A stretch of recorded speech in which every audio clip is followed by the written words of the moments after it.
kesempatan ingin mengingatkan bahwa secara hukum pemerintah kita masih pemerintah Republik Indonesia. Secara politik, ya memang mereka masih dipilih secara demokratis oleh warga negara Indonesia.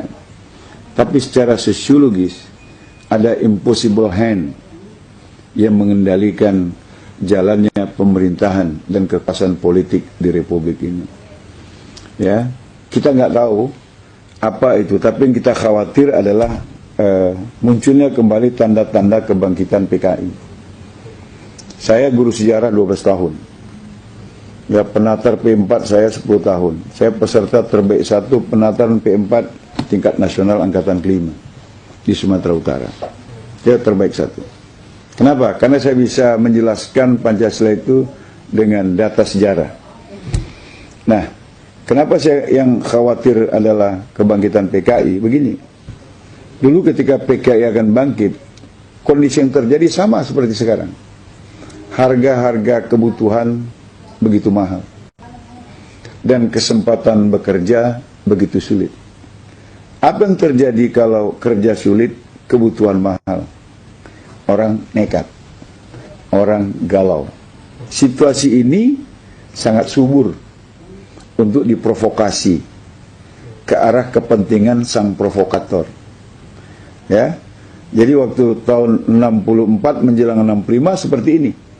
Sekarang juga berulang. Saya khawatir ini dilakukan oleh kelompok yang sama, PKI.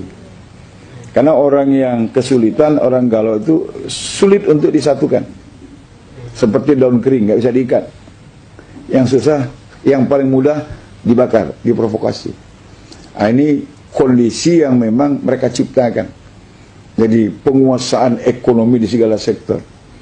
Kita terkejut ketika Bank Dunia mengeluarkan data. Perekonomian Indonesia hari ini hanya berada di tangan 10 jari dari 2 tangan manusia. Jadi mungkin 9 naga tambah 1, kita nggak tahu. Seperti itu. Nah, ini kan mereka bisa men-setting apa saja.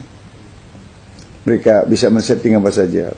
Lapangan pekerjaan kasih sama siapa, mereka bisa. Sekarang dikasih sama imigran-imigran Tiongkok. Legal maupun yang ilegal. Dulu sih boleh kasih pekerjaan sama orang asing. Tapi dalam rangka transfer teknologi. Sekarang pekerjaan kasar yang cuma bisa dikerjakan oleh bangsa kita yang nggak sekolah itu pun mereka ambil alih. Akhirnya bangsa kita kehilangan lapangan pekerjaan. Maka saya dukung statementnya Fahri Hamzah. Bangsa kita sampai ngemis-ngemis jadi babu ke negeri lain, sementara lapangan pekerjaan di dalam negeri dikasihkan kepada orang-orang Tiongkok. Ketika Menteri Tenaga Kerja kemudian menyerang Fahri, saya balik menyerang Menteri Tenaga. Anda nggak paham jadi Menteri Tenaga Kerja. Anda mau ambil sisi negatifnya saja. Ambil kontennya.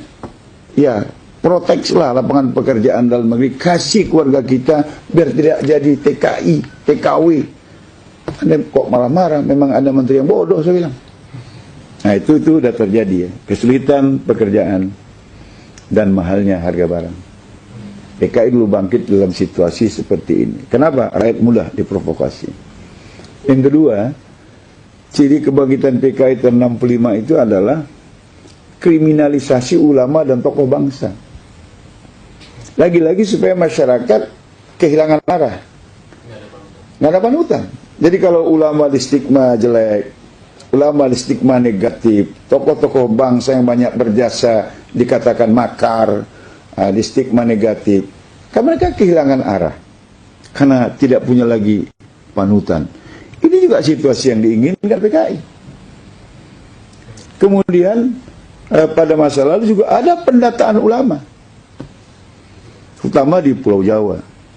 Dan setelah didata, rata-rata ulama itu matinya tersembelih. Ya? Dan sekarang mungkin penyembelihan secara fisik, orang berpikirlah untuk melakukannya. Tapi penyembelihan secara ideologi, penyembelihan secara spirit, sehingga para ulama tidak lagi bersuara lantang untuk menyatakan kebenaran dan keadilan, itu pasti sudah terjadi. Karena ulama-ulama yang punya suara lantang ini sekarang itu dikriminalisasi. Jadi didata. Ada orang bilang kan nggak salah ulama didata, Romo. untuk meningkatkan kualitas. Ya benar, kalau yang mendata majelis ulama. Kalau yang mendata polisi, masa iya diajarin nembak ulama itu, saya bilang. Diajarin nangkap orang. Ya tujuannya impossible hand. Dan ini pernah terjadi di masa kebangkitan PKI tahun 65. Kemudian yang keempat, ada pemberangusan ideologi Islam. Ya, kita ingat dulu dalam sejarah, karena saya guru sejarah, pernah menceritakan ini kepada mahasiswa saya, kepada murid saya. Seorang guru masuk ke dalam kelas, menyuruh murid-muridnya pinjam mata, menadahkan tangan.